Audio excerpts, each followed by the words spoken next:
1. 1. You are going to hear a conversation between an agent and a client. First, you have some time to look at questions 1 to 6.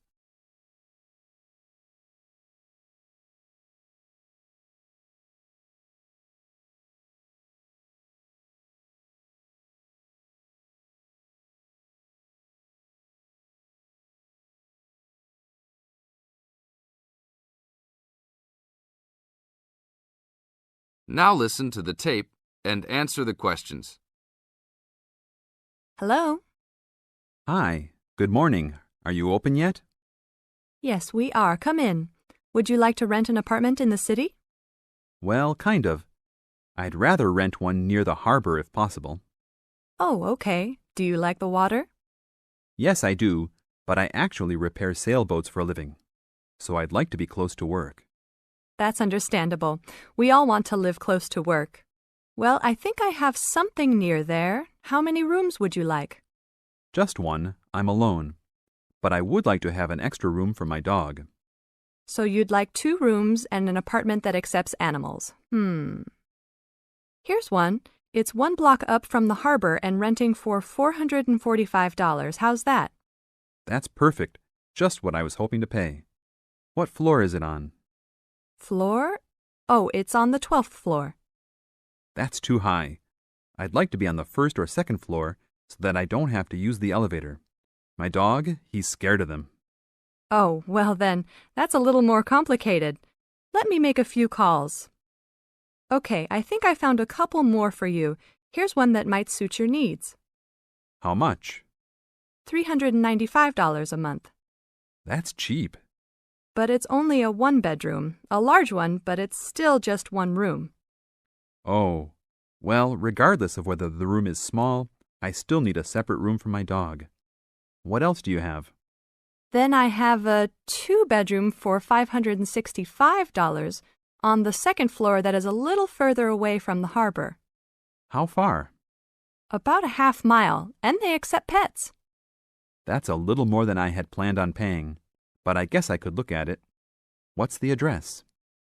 224 Williams Avenue, Harbor Square. 224 Williams Avenue. Got it.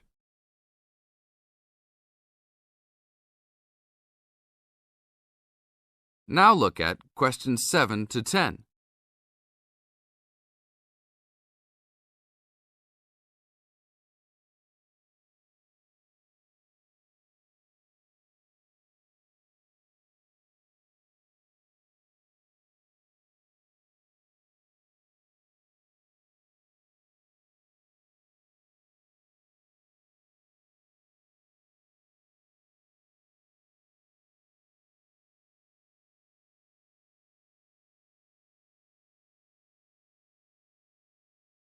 As the talk continues, answer questions 7 to 10. What else is included? Let's see, it has a washer and dryer, refrigerator and stove, a bed, dressers and shelves, and access to a swimming pool, game room, and gym. Ooh, I'll definitely take a look. Hi, how did you like it? It's great. I love the amenities, but the bed and furniture are awfully dirty.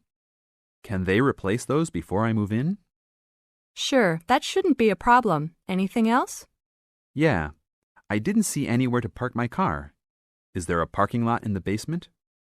Yes, there is. Would you like to rent a space? No, I'd like that to be included in the rent. Oh, well, I'll see what I can do, but I can't guarantee that. Do you want to take it anyhow? If those 2 issues were solved, I would love to take it. That is the end of part 1. You now have half a minute to check your answers.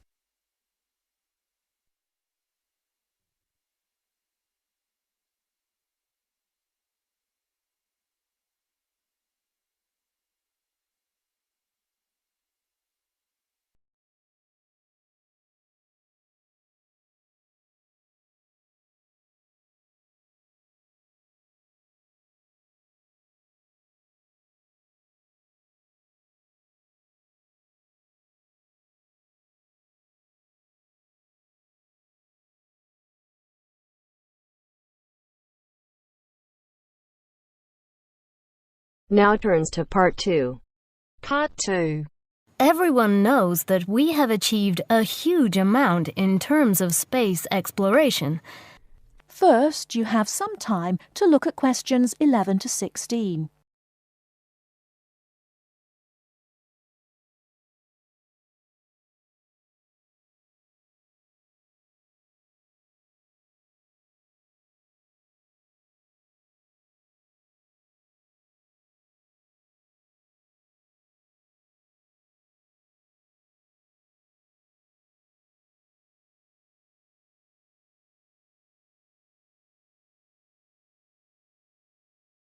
Now, listen carefully and answer questions 11 to 16. Everyone knows that we have achieved a huge amount in terms of space exploration. The space race between ourselves and Russia went on for nearly 20 years, but we were the first to land a man on the moon. At that time, the space race was very close, and the Russians very nearly got to the moon before us. For me, the most exciting invention, and the invention that really showed we were ahead in the space race, was the reusable space shuttle.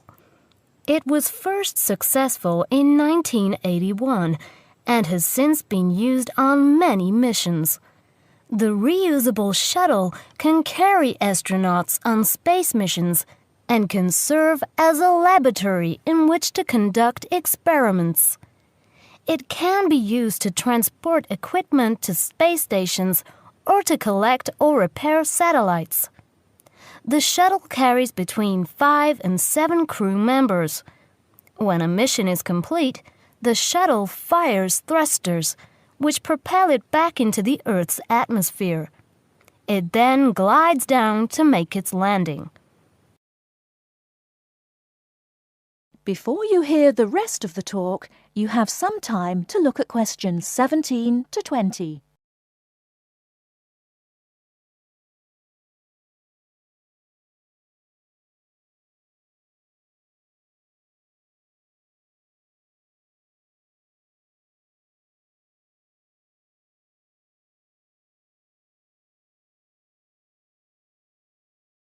Now listen and answer questions 17 to 20. Although the remains of very early ovens have been found in many parts of the world, it was here that they were first used frequently in people's homes. In ancient Greece and in other parts of Europe and Turkey, people used ovens to bake bread. But it seems there was only one large oven that everyone shared. Here, the remains of villages from 5,000 years ago show that each mud brick house was constructed with an oven, and that baking bread and perhaps cooking meat was very common. The ovens were made of clay and shaped like a beehive. Inside they had shelves, so that a number of loaves could be cooked together, and an opening at the bottom from which ash could be removed. That is the end of Part 2. You now have half a minute to check your answers.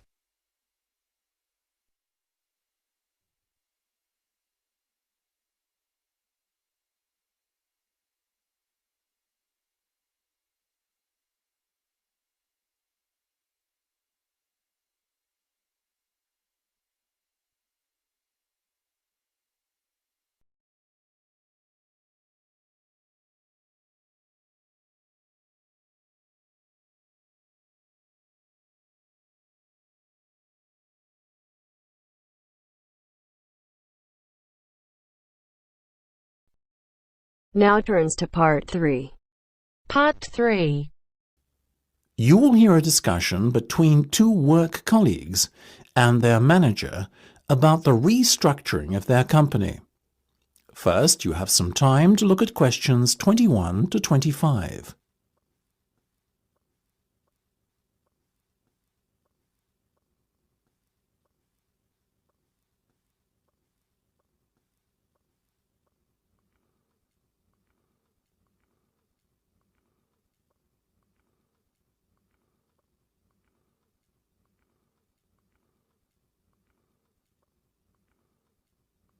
Now listen carefully and answer questions 21 to 25.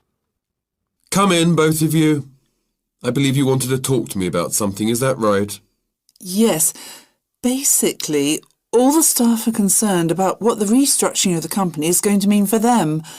None more so than myself and Nam, as we are the newest members.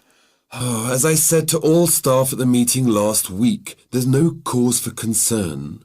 There will be no compulsory redundancies. All redundancies will be on a voluntary basis. Yes, we understand that, but to tell the truth, we just want a little reassurance that our jobs are safe. Look, Anne and Penny, the company isn't going to be short-sighted and let its bright young minds go. Besides, we've already met our target for the number of voluntary redundancies we want to secure. In fact, there's a waiting list. You know as well as I do that the age profile of staff at this company needs to come down.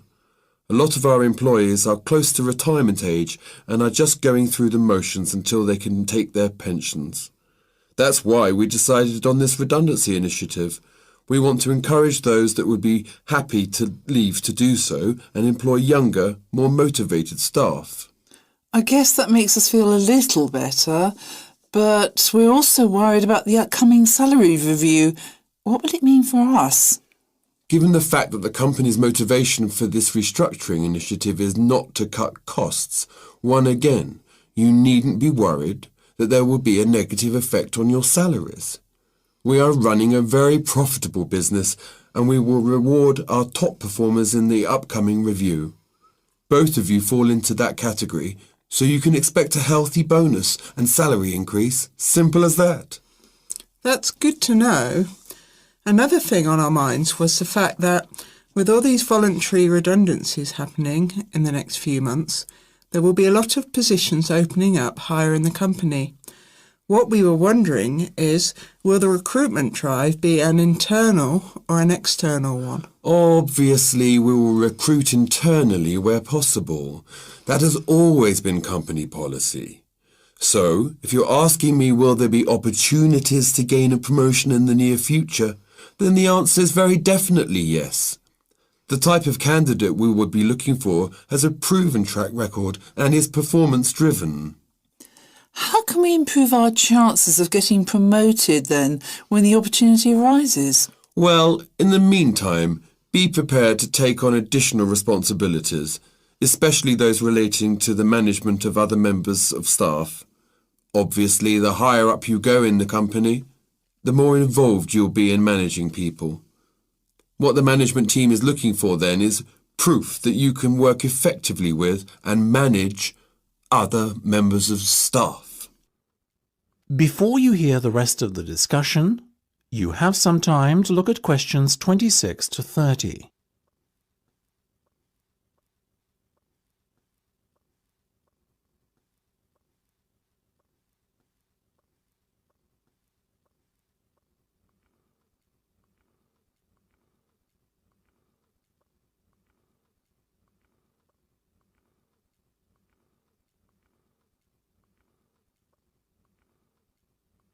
Now listen and answer questions 26 to 30. One more thing. Go on. This project you've given us to manage, is it a test of our abilities? I guess you could say it is a test of sorts, but look at it more as a chance for you to prove yourselves. Actually, now that I have you both here in private, can we talk about that a bit? Of course. OK, Penny, let's start with you. Has the timescale been agreed yet? Yes. You said we have a total of 8 weeks to bring the product to launch. So we've decided to allocate 3 weeks at the beginning to product research and prototype testing. Very good. Then after that, we are going to spend a further 3 weeks formulating our marketing strategy and doing some research and testing on a sample of the target market itself to get some feedback. And presumably the last 2 weeks will be devoted to the launch? Exactly. Now, let's talk estimated costs. Well, you've given us a total budget of £100,000. Of that, we're allocating 50% to product development and testing, a further 25% to marketing, and £25,000 will be spent on the launch. Penny, give me a breakdown of the launch costs, would you? Sure. £10,000 will be spent on hiring and decorating the venue, £10,000 will be spent on promotional work, and the remaining money will be used to pay for catering and administrative costs. I'm very happy with that, to be honest. As I said, you guys should stop worrying. You're doing a fantastic job, so keep it up.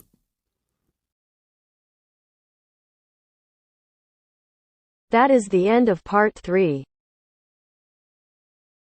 You now have half a minute to check your answers.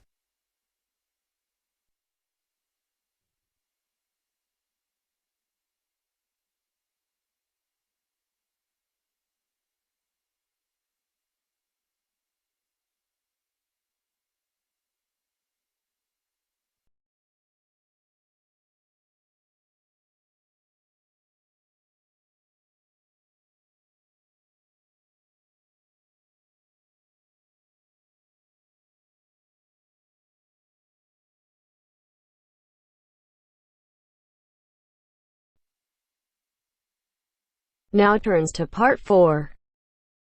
Part 4. You are going to hear some facts and figures about Australia. First, you have some time to look at questions 31 to 40.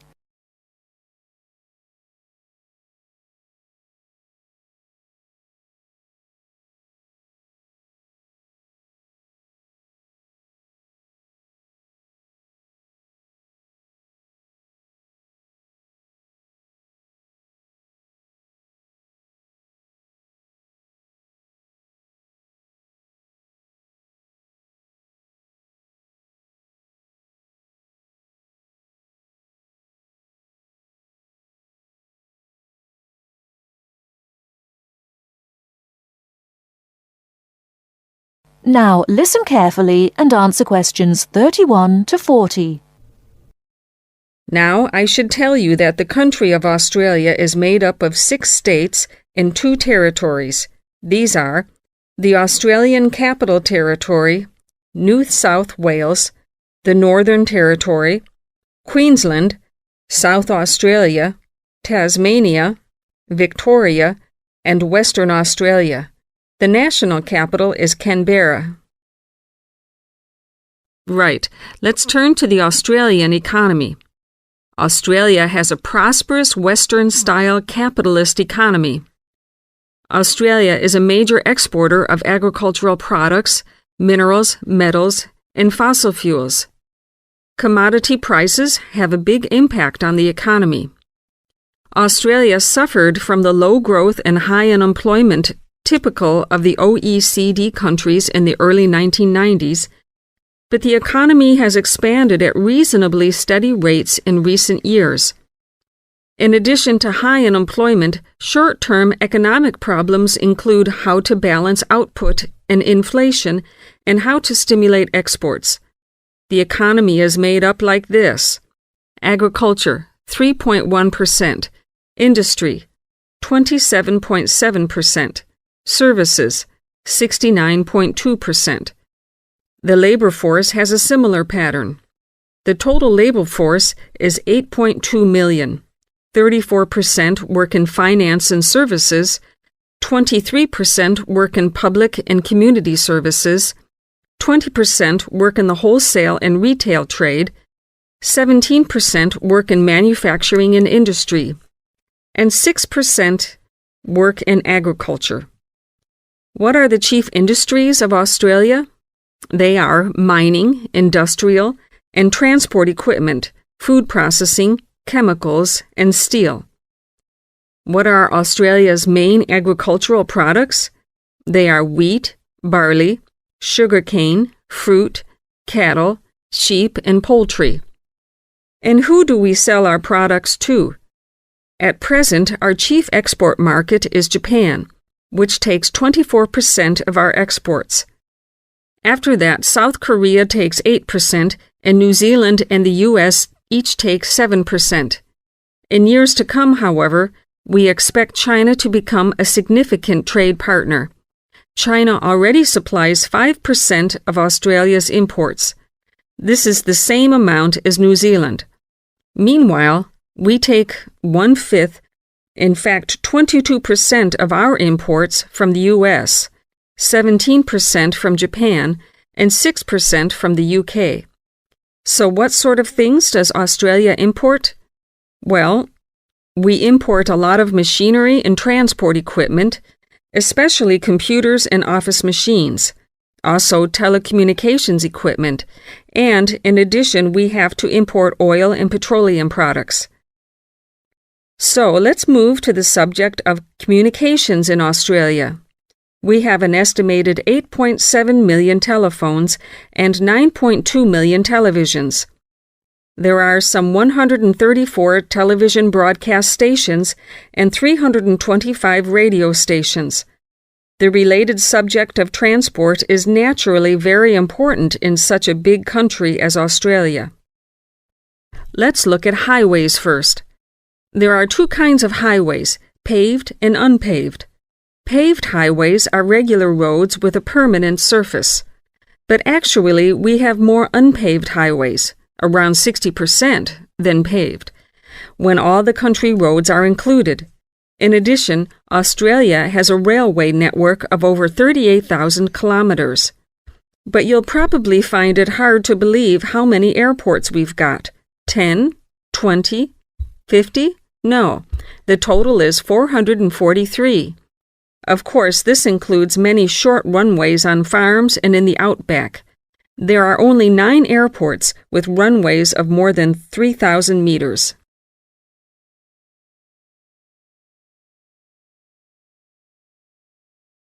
That is the end of part 4. You now have half a minute to check your answers.